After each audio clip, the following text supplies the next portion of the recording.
कह रहे ABC partners है, रेशियो दे रखा है 5:3:2। बैलेंस शीट दे रखी है एज एट 1 अप्रैल 2022 की। क्रेडिटर्स है ईपीएफ मतलब employees provident fund, reserve fund, WCR और तीनों की कैपिटल दे रखी है। Cash, debtor, stock, furniture, patents, building और गुडविल। और ये गुडविल का आपको पता ही है क्या करते हो, कैश आता ही हमें ऑलरेडी स्टार लगा देते हैं, ये आपको पता है। अब सुनना क्वेश्चन ध्यान से। कह रहा है सी रिटायर हो रहा है सेम डेट पे, इसी डेट पे। गुडविल कह रहा है goodwill is to be valued at 2 year purchase of average profit of last 4 years. और एवरेज प्रॉफिट दे रखा है 14,400, 20,000, 10,000 का लॉस और 15,600। ठीक है, यहां से गुडविल निकल जाएगी आपकी एवरेज प्रॉफिट के अकॉर्डिंग। एवरेज प्रॉफिट निकालेंगे डिवाइडेड बाय मतलब total profit divided by 4 into 2 करेंगे तो गुडविल आ जाएगी। 5% कितनी 5% provision for doubtful debt is to be maintain on debtor. Debtors पे प्रोविजन बनानी है। रिवैल्यूएशन में आपको पता ही आप क्या करोगे। Stock to be appreciated by 10%, stock को 10% से इंक्रीज कर देंगे। पेटेंट्स वैल्यूलेस हो जाएंगे मतलब वैल्यू 0 हो जाएगी। बिल्डिंग अप्रिशिएट होगी 20% से। क्रेडिटर्स को 2,000 रुपीज ज्यादा देना है बुक वैल्यू से। कह रहा है जनरल एंट्री पास करो, रिवैल्यूएशन अकाउंट बनाओ, कैपिटल अकाउंट बनाओ और balance sheet of new firm. Simple question है जो आप ऑलरेडी अभी तक करते हुए आए हो। ठीक है, कुछ इस तरीके से बनेगा आपका। बिल्डिंग 20% से इंक्रीज हुई मतलब 12,000 से, स्टॉक 4,000 से, प्रोविजन 400 की बनेगी, पेटेंट 4,000 के बनेंगे और क्रेडिटर्स 2,000 से। ठीक है, तो हमारा जो गेन आ रहा है वो 9,600 का आ रहा है। डिस्ट्रीब्यूट हो जाएगा 5:3:2 में, 5:3:2। चलिए अब बात आती है हमें बनाना है पार्टनर्स कैपिटल अकाउंट। जल्दी बनाए करेंगे, पार्टनर्स कैपिटल बनाते हैं। पार्टनर्स कैपिटल में बाय बैलेंस बीडी आपको पता ही है कितना है, 50,000, 35,000 एंड 25,000। ठीक है, आपके पास रिवैल्यूएशन का गेन भी पता है आपको कितना कितना है, 4,800, 2,880 एंड 1,920। साथ में आपको रिजर्व फंड भी गिवन है, उसको भी डिस्ट्रीब्यूट कर देंगे 3,000, 1,800 एंड 1,200। डब्ल्यूसीआर के बारे में भी कुछ नहीं गिवन था हमें, तो बाय डब्ल्यूसीआर भी डिस्ट्रीब्यूट हो जाएगा 1,600 एंड 400। ठीक है, उसके बाद हमारा कुछ और बचा नहीं है, इधर डाल देते हैं, गुडविल को राइट ऑफ कर देते हैं टू गुडविल 3,000, 1,800 एंड 1,200। ठीक है, यहां तक कोई प्रॉब्लम। अब बात आती है गुडविल निकालने की। गुडविल कैलकुलेट कर लें।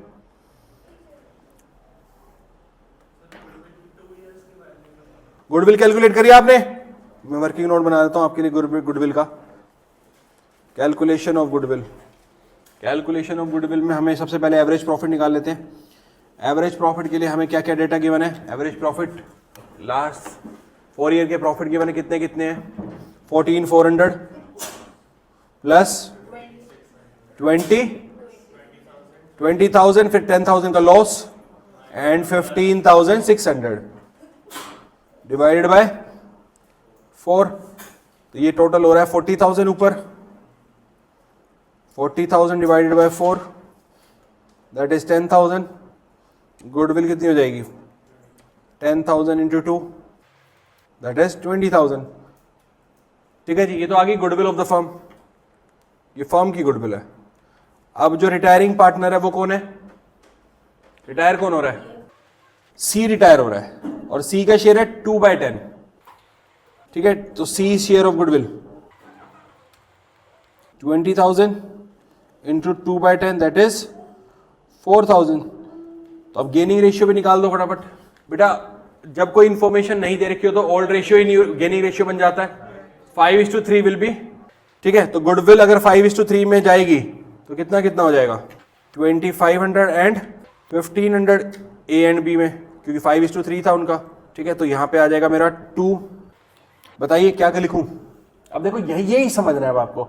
अब आपने सी को देना है तो 2 C's कैपिटल। एंट्री क्या हो रही होगी, A's capital account debit, B's capital account debit, 2 C's capital account. ठीक है, तो यहां पे कितना हो जाएगा 2,500 एंड यहां पे कितना हो जाएगा 1,500। यहां तक कोई प्रॉब्लम, बट उसके रेप्लीकेट में यहां पे भी तो आएगी एंट्री।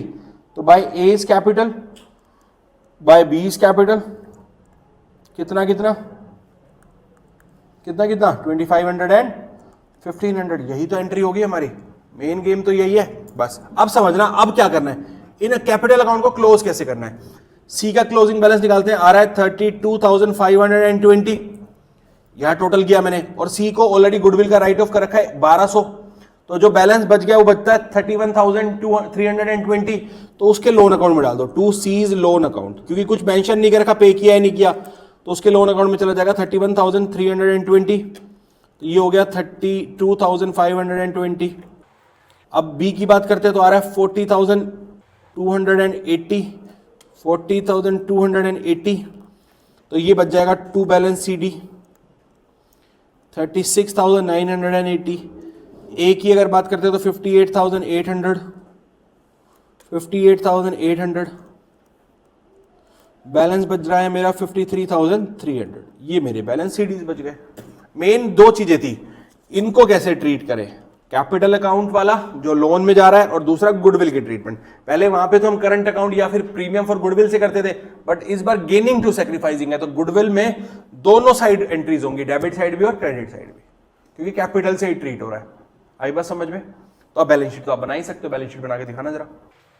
चलो बैलेंस शीट मैं बना देता हूं, आप बना के दिखाएंगे मुझे जर्नल एंट्रीज। चलो बैलेंस शीट तो मैं आपके लिए गिफ्ट में दे देता हूं आपको, जर्नल एंट्रीज आप करेंगे।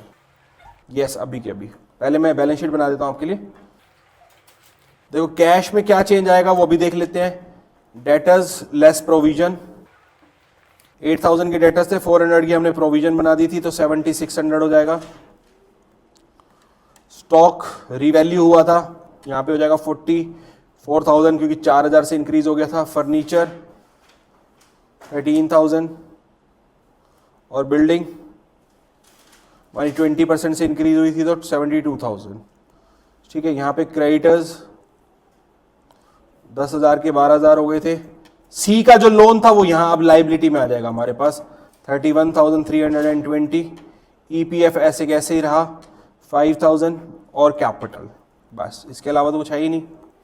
ए बी और सी की भी आएगी ना यहाँ पे कैपिटल, सी की भी डालेंगे ना, क्यों डालेंगे बेटा, उसका लोन डाल तो दिया। तो ए और बी की 53,300 एंड 36,980, 90,280 टोटल करो, बैलेंस शीट मैच हो जाएगी आपकी 1,38,600 से, ये आपकी बैलेंस शीट मैच हो जाएगी।